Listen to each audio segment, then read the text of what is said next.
Do you like books? I mean, really, really like books? Then you're in the right place. Each week, your host, Sam Hankin, interviews the best of today's top-selling authors and the up-and-coming superstars of modern literature. This is The Avid Reader. Here is your host, Sam Hankin. Good afternoon, everyone, and welcome to another edition of The Avid Reader. Today, our guest is Valeria Louiselli. Valeria is an acclaimed author of both nonfiction and fiction. She's written the novels Faces in the Crowd, The Story of My Teeth, and most recently, Tell Me How It Ends, an essay in 40 questions. She's been the winner of an American Book Award. She's been a National Book Foundation 5 Under 35 honoree. Her work has appeared in McSweeney's, which I love, the New York Times, Granta, which I love, as well as many other publications. Her latest work, the one we'll be discussing today, is Lost Children Archive, published earlier this month by Knopf. Lost Children Archive documents a cross-country trip that is goal-oriented for both a husband and wife whose marriage is disintegrating. Accompanying them are their two nameless children, one of whom becomes our narrator for a bit. As they travel, they document, in many ways, that travel, much as each of them has documented for much of their lives. The archive that is carried with them and accumulated anew as they journey gives the reader insight into both relationships and I guess I could say current events that are both heartbreaking and ignored, filled with peril and terror. I would like to say that there is a nicely wrapped ending which ties up the loose ends, but just as in life and in our difficult present, it's not as easy as that. And though we may feel somewhat adrift from time to time, and even at its conclusion, we're informed, enlightened, and guided to a new understanding of a tragedy that unfolds each day in a country that once stood for freedom, asylum, and welcome. So with that, welcome, Valeria, and thank you so much for joining us today. Thank you so much. It's a pleasure to be here with you. First, I have to ask you, because, since you started writing this book in 2014, long before that idiot was elected, so much has happened. How has that affected you and your work, since things were a mess back then, and how has it affected your perception of what's going on now? What you wrote was a portent and a kind of prescient vision of the situation today. So much has happened since you wrote the book or started it. Yeah, unfortunately, both Lost Children Archive and my previous book, Tell Me How It Ends, became more timely as time went by. I started writing Lost Children Archive in 2014 during a road trip from Manhattan to Arizona. I started taking notes for it, and then I stopped writing it at some point because I became more deeply involved with the refugee crisis involving undocumented, unaccompanied children arriving in the U.S. seeking asylum and protection. I became involved as a translator in court first, and then in the Hempstead community in Long Island, and just in different ways. And I had to stop writing the novel because I was using it as a kind of vehicle for my political frustration and rage, and also as a vehicle for sort of informing about the deeper historical roots of this crisis. Deeper historical roots, back to American interventionist politics in the 70s in Central America. And I was, of course, writing a terrible novel, right, trying to stuff all this in. So I stopped writing it and wrote Tell Me How It Ends, which is a very straightforward kind of X-ray view of both the American immigration system and the reasons why children are in an exodus, basically, from Central America across Mexico, and sometimes into the U.S., sometimes they stay in Mexico. And that was in 2014 into 2015. But as, of course, as brutal as the Obama administration was with this particular population of immigrants and refugees, of course, the Trump administration has just taken it to another level. I feel kind of like the Obama administration paved the way for this disaster by applying certain policies, such as creating a priority docket for the children's cases, which would deport them more rapidly. But I don't think anyone during the Obama administration, just civilians and politicians alike, imagined that we were going to get to where we are now, and just in terms of the barbarism and the cold, cruel institutional violence. So, of course, a lot of what I wrote in that period has become kind of resignified by reality, right? And even just the term Lost Children Archive, which was an early title I was working with, is now it's kind of like eerie, because although I was thinking back then of lost children more as sort of children who've lost their right to childhood because of the very difficult circumstances in which they grow up and have to journey across nations and arrive undocumented and seek asylum. More than anything, I was thinking of childhood as being lost, right? And now, of course, lost children seems to refer to children who have been separated from their families and are kind of, and so many of them are lost. I mean, their families don't know where they are, and they are lost in some kind of dark, bureaucratic hole, possibly in a detention center somewhere in the U.S., and they're not accounted for. And so, I mean, I think that's what happened, though, happens with language, right? I mean, words get resignified over time, reused, and it's something that one is never in control of, and that's a good thing, I think. I mean, that's also the power and the potency and the beauty of language, how it can, how it becomes resignified. Why do you think, and you do because it's the title, why do you think an archivist and an archive or a documentarian, or what the husband is, a documentarianist, is that right? The right word? Yes. So what service do you, well, you perform a lot of services, but what service does the archival and the documentation, what does that do for us?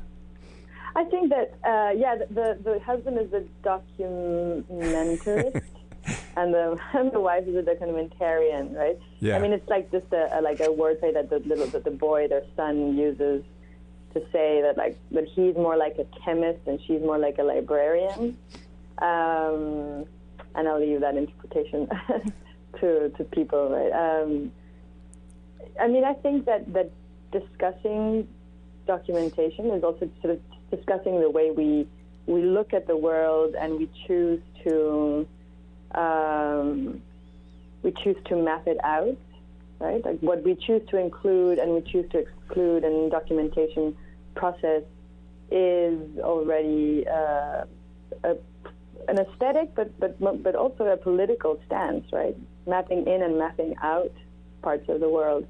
So right. I mean, I think a lot about that and what it implies in the context of storytelling, like what you tell, what you choose to leave out, what you edit out, how you focus something, and that, I mean, that is like a meditation that's in the core of the novel, which is ultimately a meditation about the politics of storytelling, or the politics of documenting / storytelling, right? Like, what do we make visible and what remains invisible, and how do we position ourselves in front of that? And it's funny, you don't just document, but in the boxes, in the trunk, there's so many literary references, some of which are familiar, some of which were totally alien to me. And then at the end, you very carefully acknowledge what you borrowed in a certain sense.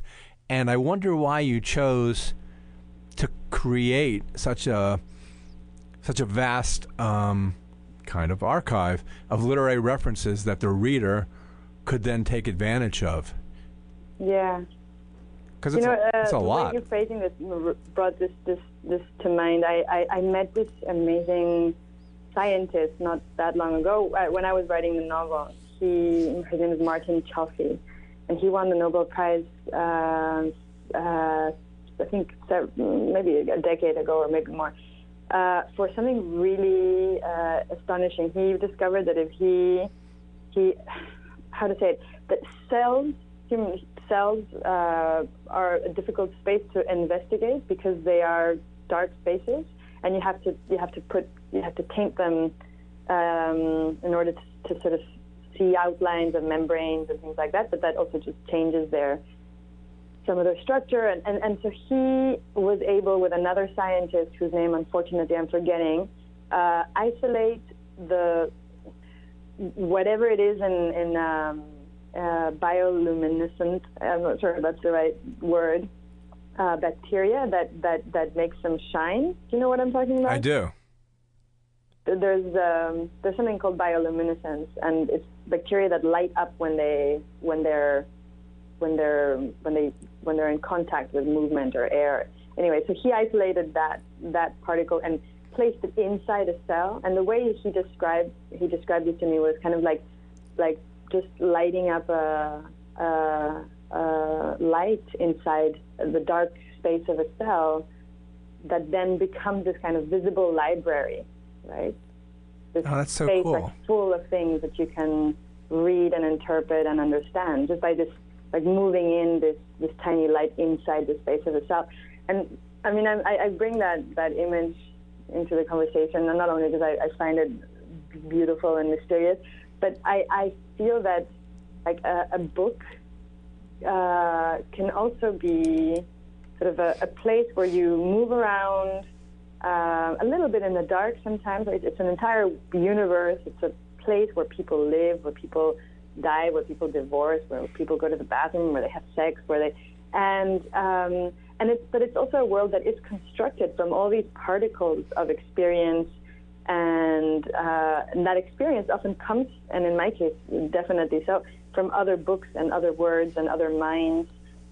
So I feel that like bringing in that the boxes with archive and references was a little bit like allowing the readers to like bring in some light and seeing what the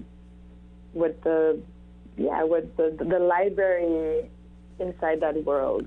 Yeah, it's like taking them into the cells of the book and allowing them to see what composes it. It's funny because I have an independent bookstore, and what I always like is when, in the used book section or the rare book section especially, when someone is looking for a particular book and they climb my book ladder and they find the book, but they also see the book on either side of the book they're looking for, and that book might change their life. Totally. And and it's happened to me, and I love when that happens. And the funny thing when you're interviewed, which I really like, is when people ask you questions like, well, so how does the disintegration of the marriage inform the immigration difficulties? And you go, what? And you go, what? It doesn't. It has nothing to do with it. And I love when you do that because you approach your definition of the novel, and I thought about this before we started, and your definition of the novel is an interesting one, and it's kind of murky from time to time, but it's also a really nice way of describing what a novel is supposed to do. And yeah, I guess you're asking about the definition of the novel, but I mean, I do think that I think that like I wouldn't like to define the novel, but like the way I envisage my work is always like particular approaches to life or to problems that I am concerned with, and every novel for me is an instrument that helps me approach those questions, those subjects, those intuitions, those pains, and then I shape my novels according to what I like how I want to explore those issues, right? So I mean, I don't know, just to give an example and not remain so super theoretical.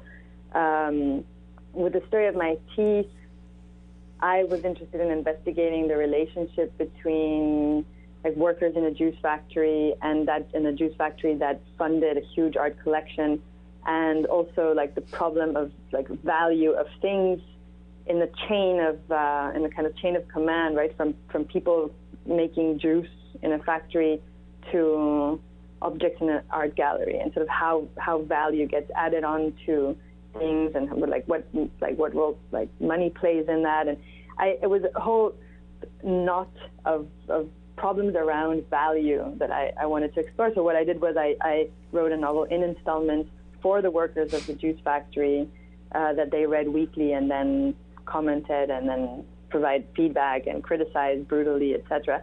And it was in that conversation that I was able, and the structure of that novel is very much like a chapbook, 19th century, weird intervention of many voices, and it's like kind of something that grew collectively. And so, but that novel has nothing to do in shape and spirit maybe than as compared to Lost Children Archive, which is like a deep dive into I guess meditations around storytelling and around end of the world kind of feelings, and the feeling that the world is somehow changed beyond our recognition, and we're still trying to come to terms with it and with how to approach it and document it and register it and archive it and not feel it so alien. So what I mean, all this to say that each novel for me is like a different machine machine is perhaps not the best image, but a different animal, a different instrument to deal with a particular problem. Yeah, and in that sense, all my novels are similar, right? Because they respond they're an engagement with reality more than like an abstraction of it or a mimicry of it or just simple storytelling. I'm not interested in that kind of fiction. And it's funny, at the bookstore, well, first of all, everyone says you can't judge a book by its cover, but everybody does judge a book by its cover when they come into my bookstore. And that's why publishers are very careful about covers. But intelligent readers, like if you take, for example, and I don't want to do any spoilers, but when the two children do what they do in the middle of the book and they decide to take action and do something that's out of the blue, I think the motivation behind what they do is kind of nebulous. Well, it's very nebulous of why they do what they do. And I think, the idea of reading this intelligently and insightfully and closely, I think it really enhances what the reader begins to understand. And some people just gloss over it and say, oh, they did this. But then the idea is, why does the boy decide to do this? Yeah. The thing is also that motivation is something that I discussed a lot with early readers of this the book when it's still manuscript. And, one other issue that maybe we can talk about more because we've started this way and it won't be a spoiler, but like this marriage in the novel is falling apart. And some early readers would ask me, like, okay, but why? What happened? Why is it falling apart? And I'm very adverse to having to psychologize and explain life is not like that either, right? Why does a marriage fall apart? Yeah, well, it's such an array of reasons, and we are accustomed to storytelling in such a way that A follows or B follows A, and that leads directly to C and to D and whatever, the sort of linear explanation of, rather than like the very ramified, murky, chaotic way in which motivations and outcomes in our lives actually play out. Yeah, I practiced law for 30-some years, and I did divorces until I could afford not to do them anymore. And there were so many times where the wife or the husband would say, my spouse is such a jackass, but they would use different language. And I would say, were they like that when you married them? And if they were, why did you marry them? And you do a good description of how head over heels they were at the outset. And it really does describe that feeling. And then, many times people just can't, you ask them why, and they just don't know why. And it's not the cliche-ish of drifting apart or anything, or losing the passion. Sometimes it's just what happens. And what struck me, and what we've already kind of gone over a little bit, is that it doesn't necessarily have to be point A to point B. Their relationship doesn't necessarily have to deal with children on top of trains. It doesn't have. No, of course. And there's no attempt to draw any kind of parallel between family separation and separation of a marriage. That would be not only ignorant, but just not sensible at all or sensitive in any way. So, there's a word that maybe relates to things, which is separation, but that's about as far as the relationship between these two aspects of the novel goes. And the other question that you're asked all the time, but I'll ask it again, is, part of it is because you live this way in a certain sense, is why did you choose the sonic medium, the medium of sound, rather than another one of our senses to convey the measure of this work? Well, there's several reasons. One of them has to do with kind of early on. I pay a lot of attention to my process and method. It takes me, part of my writing process, and a long part of it, meaning something that I spend sometimes years in, is discovering the exact method and process for the particular book I want to write. And when I say that, I mean, for example, will taking photos, Polaroid photos, or any other format, in my process of documenting things, help me in trying to understand the way to tell the story, or will sound recording help me? And with this novel, at some point, I began recording sound a lot, although I had begun actually taking photos of a road trip with my family. I ended up recording more than anything. And recording is also just a way of listening, right? Just as photographing is a more attentive way of seeing. It puts you in that mental space. And in that process, I started reading about sound recording, also to understand different approaches that I could have to recording. And I came across the work of the acoustomologist Stephen Feld, who I talk about in the novel, actually. Where he created the field of acoustomology, which is a kind of hybrid of sound studies and epistemology, right? So his fundamental question is how we understand space through sound. How do we acquire knowledge through listening, right, as opposed to other senses? And his work, his body of work, very much influenced the way I thought about sound, and also how I wrote. I started thinking in terms of, or I started thinking about knowledge in terms of the process of listening. And then at another level, perhaps less, not a more trivial level, but a more obvious level, I also just think that sound, as opposed to image, forces us to slow down. If we listen to a recording, we sit with it in time. There's no kind of instant consumption of a sound piece, right? As opposed to an image that has this kind of ephemeral and also immediate and instant quality. And I was very much interested in exploring our relationship to time in this novel, how we now deal with this sort of avalanche feeling of time just passing over us somehow, and what storytelling can do slow us down, or listening and recording can do in helping us slow down. And once again, it is all archival, and you seem to take I don't know. I was going to say obsessive, but that's not the right word.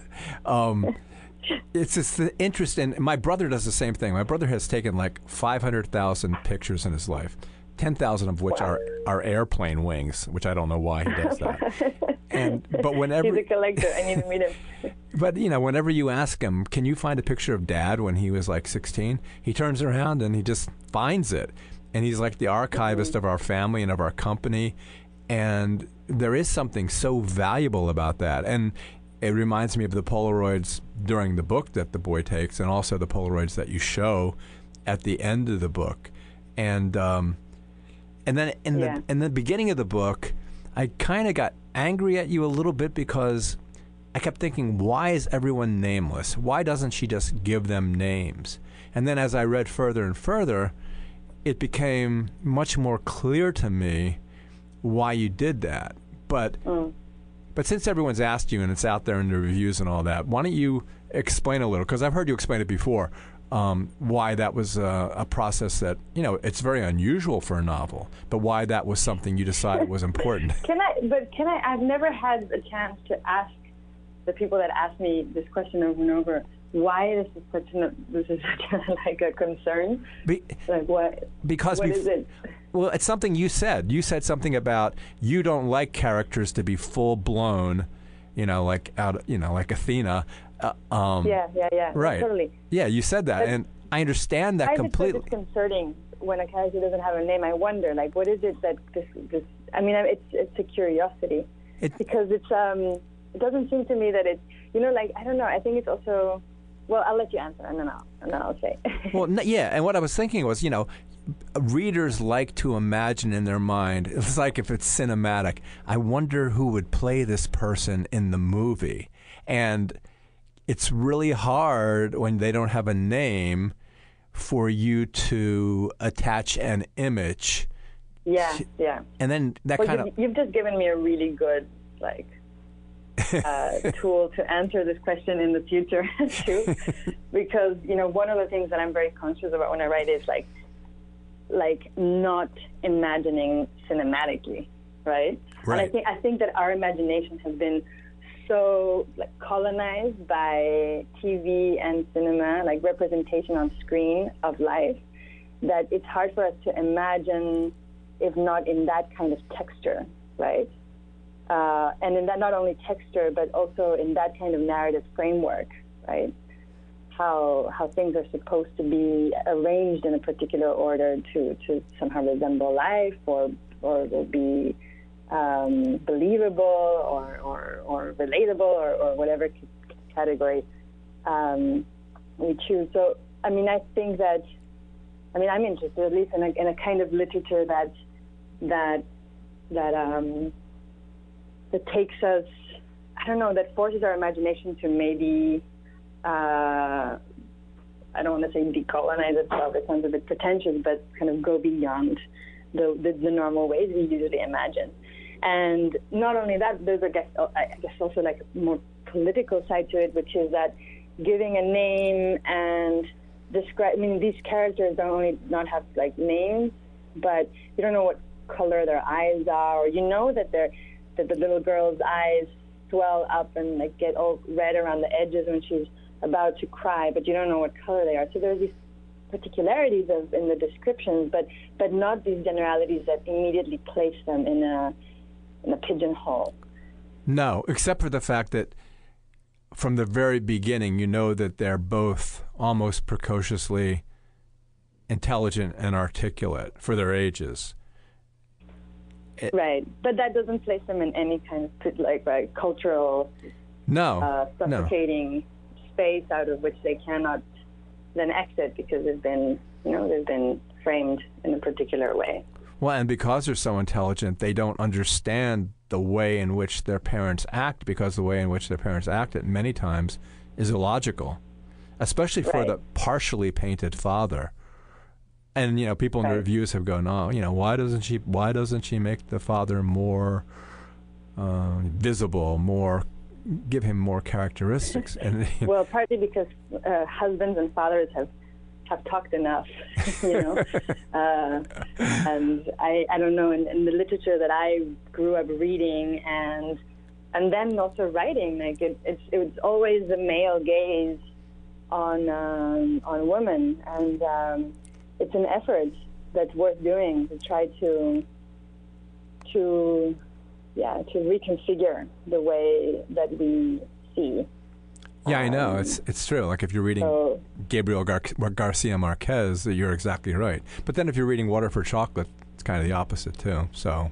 Yeah, but that's still a super, like, I don't know. It's the way women are viewed. It's almost like voyeuristically. Like we look into their intimacy, there's a way of gazing that I think that, I mean, in the Latin American tradition for sure, that a lot of us, I mean, and I think that I was like that in my first books, we looked at ourselves from a male gaze, just because that's how we were trained to read and write.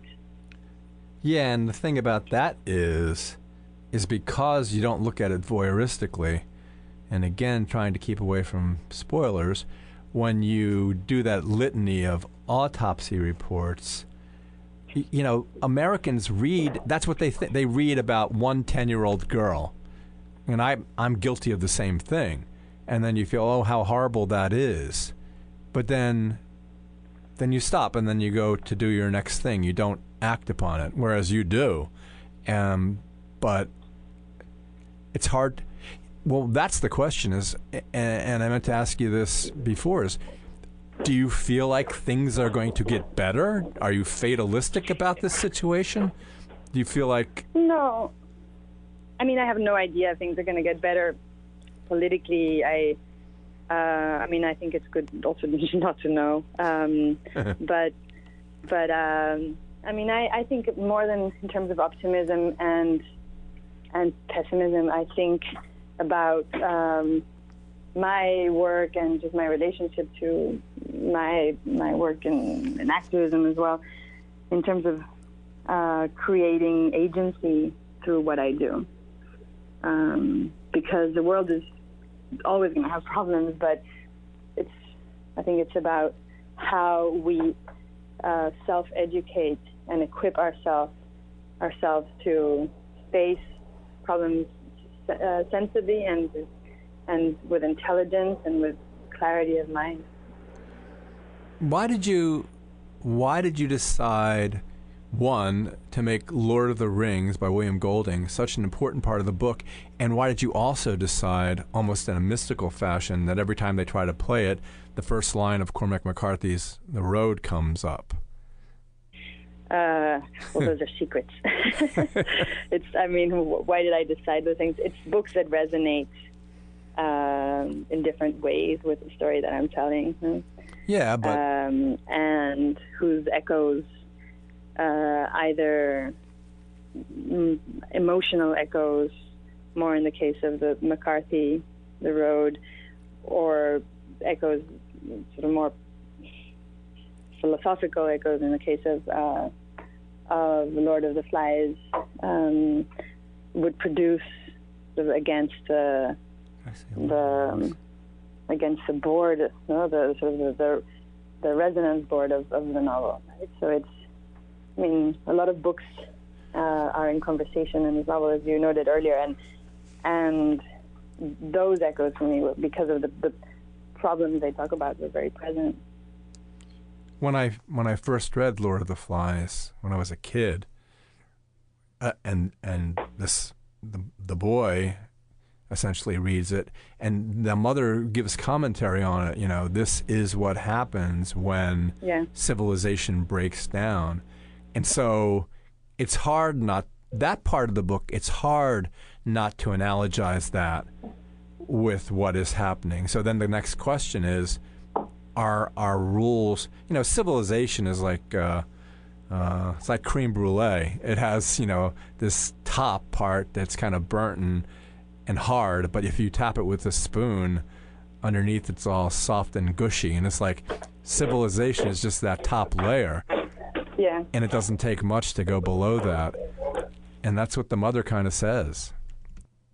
So thank you so much, Valeria, for being here. It's a wonderful book. It'll be on the front table at our bookstore, and no doubt it would be a book club selection, and people will be arguing back and forth over the table about issues in the book, including the... I'm very glad to know. I hope so. I hope that's true. And then if you're ever in the... I think a book has to be refutable, create conversation rather than drown in a sort of only single opinion, right? Yeah, I don't want to have Gone Girl or Girl on a Train.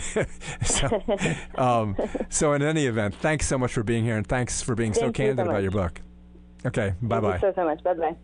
So we were talking with Valeria Louiselli about her latest novel, Lost Children Archive. It's...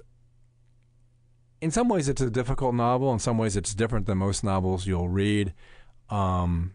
It's informed by current events, but it was written before the current occupant of the White House was elected. And it's really kind of prescient and important of a portent of what came after 2014. So I can't say I enjoyed it. It's like I really learned a lot from it. And it's one of those novels that when the book club reads it, there's going to be a lot of people that think one way and a lot of people think another way about it. But it's one of those books that you should definitely read because it helps you understand what's going on in the world today. So... and you know, some of the books coming up are the same kind of books.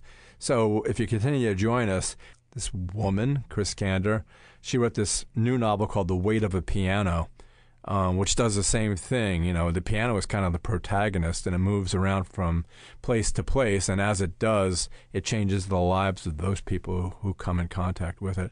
And then Whitney Sharer will discuss, they're all women, her captivating debut novel, which is The Age of Light, and has gotten a lot of press and is a really cool book. You'll enjoy that interview. So join us.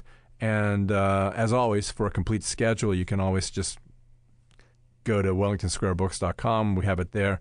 Or you can simply download the podcast at Podomatic, but it's much easier to download them at iTunes. And if you have the iTunes podcast app, then once you subscribe, they just keep showing up. Okay, well, thanks a lot as always, and we look forward to having you here next week on another edition of The Avid Reader.